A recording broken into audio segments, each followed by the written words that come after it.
Don't take my word for it. Sellers, you need to start being more aware of your pricing. I have an open letter from our appraiser up in Sacramento. And we'll also talk about the Imagine Dragons home for sale in the Bay Area and Willow Glen home of the week and the, what is it? Oh, luxury home of the week. And check. Let's take a look. Go over here so you can see it bigger. The bassist for globally popular pop rock band selling Bay Area home for only $1.3 million.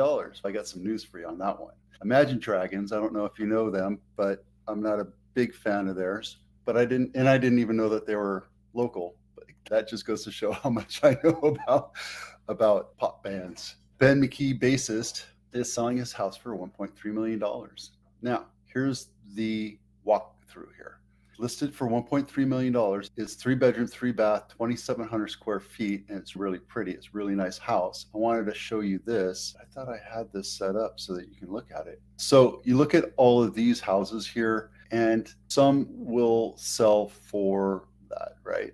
I think it's underpriced for where it is. This one's 25, it sold for 1.7, 15 days. This one right here took 14 days to sell, or it's still active. Well, this is Virgo, actually, Virgo. But if you look at it, it's priced correctly, it's priced lower, and this is a great look. Now, if you take a look at this one right here, I'll come over here quick. Offers are going to be set by tomorrow noon, and it's been on the market for 14 days. So this thing is underpriced for the value. Now you take a look at the house, it's a pretty house. It's really done. It's got a great view. It's up in the mountains a little bit, but when you look at the CMA, the numbers, it shows that this thing's going to sell for close to $2 million, if not more, because of the celebrity on it, right? It has a story, and everything that has a celebrity story, any kind of history on it, will sell for more, period. Zuckerberg's house would sell for a whole lot more than a standard mansion, right? So yeah, you get the views, you get everything in this house. So this house, I'm going to guess that this sells out at about 2.5, maybe even 3. That's my guess. That said, if you want to go take a look at it, please let me know. We have to hurry because it'll go into contract by tomorrow. There you go. All right. This segment of this episode is brought to you by the Home Buyers Checklist. Download it. You'll see what I mean. It's a great value for you to understand what's going on in the market. And when you compare house to house, this lets you really understand what you're buying and get you the best buy altogether. This is from Ryan Lundquist. He's an appraiser up in Sacramento. He talks to a lot of real estate agents. He's my muse. He talks to me about his charts and all that stuff. So when I do charts on my Facebook, you'll see me do charts. It all comes from this guy. What he's talking about really is it's more common because you have a mindset saying my house is worth X, $10 million or $3 million. This McGee guy listened to his agent and said, hey, just sell my house, see what we can get for it, see what the market can bring. You can't be a market maker when you have a commodity house, even though you put in $100,000 on a new kitchen, etc. When you're looking at houses are going to be compared to what you're competing against. If you have 5 houses that are about the same square footage, the same bedroom count, etc., they're going to look at your house versus other houses. Just like when you're looking at cars. I'm looking at buying my daughter a truck. She wants to buy a truck. So we're looking at a bunch of different trucks over the last couple of weeks, and we're just learning what's out there and comparing. Buyers will do that. So if you say your house is worth $300,000 more than what it is, your house is going to sit. And you look at all these things right here, depending on the market, your house sells because of 3 different things: the market, condition, and location, right? If your house isn't as is fixer upper, like over here, I can show you that there's a couple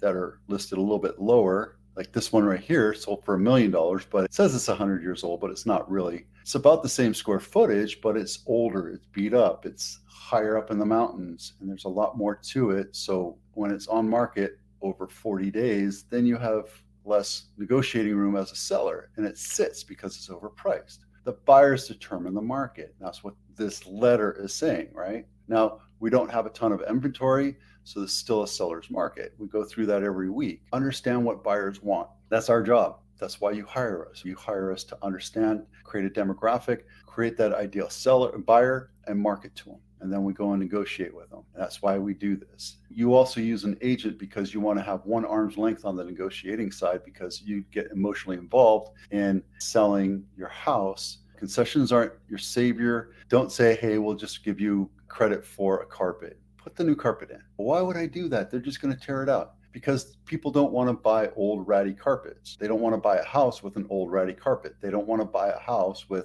a floor that needs to be redone. They don't want to buy a house with broken windows. They just don't. They do if they're going to do it, but they're not going to pay a premium for it. So get your head in the mindscape of knowing what you're competing against and price accordingly.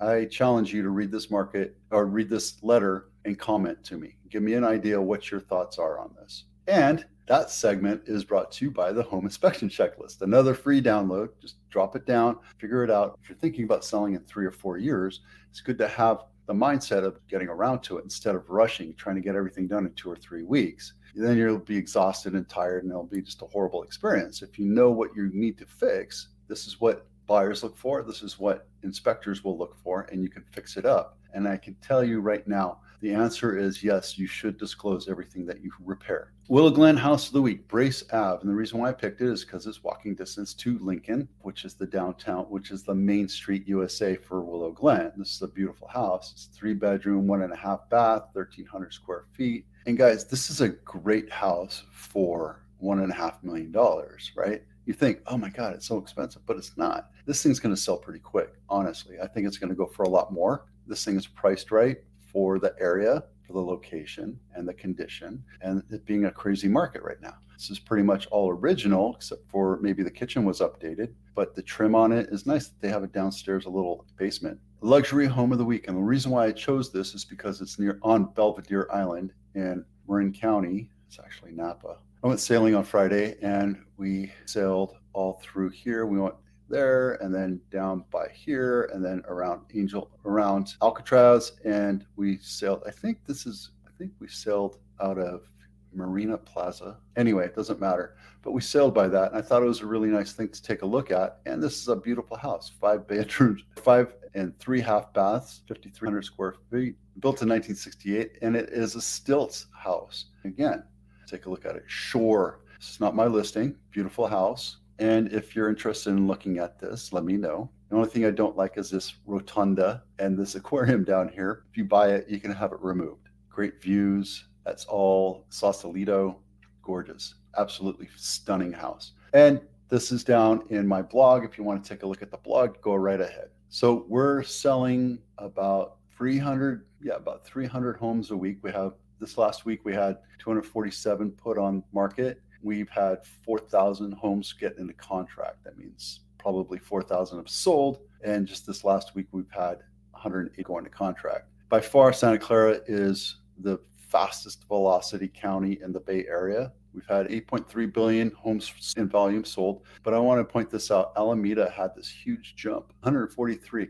I think that's an anomaly. We'll come back to that next week. But I just wanted to point that out. Typically, homes sell for about 10% over. And as always, your best buy is Napa. Napa actually came up a little bit. Monterey it's 96%. So you get 4 cents off of every dollar when you buy a house in Napa, compared to Santa Clara, where you're paying 8 cents more for every dollar. Santa Cruz is holding their own. Solano's doing well. Sonoma's doing well. There's just not a lot of new listings. They just don't have a ton of listings right now. And again, Napa has 34 homes that were listed so far this year. Not a ton. 350 homes were sold so far this year. That's half of the inventory versus that, where there's still 1,000 homes available. So either they fell out of contract, didn't sell, or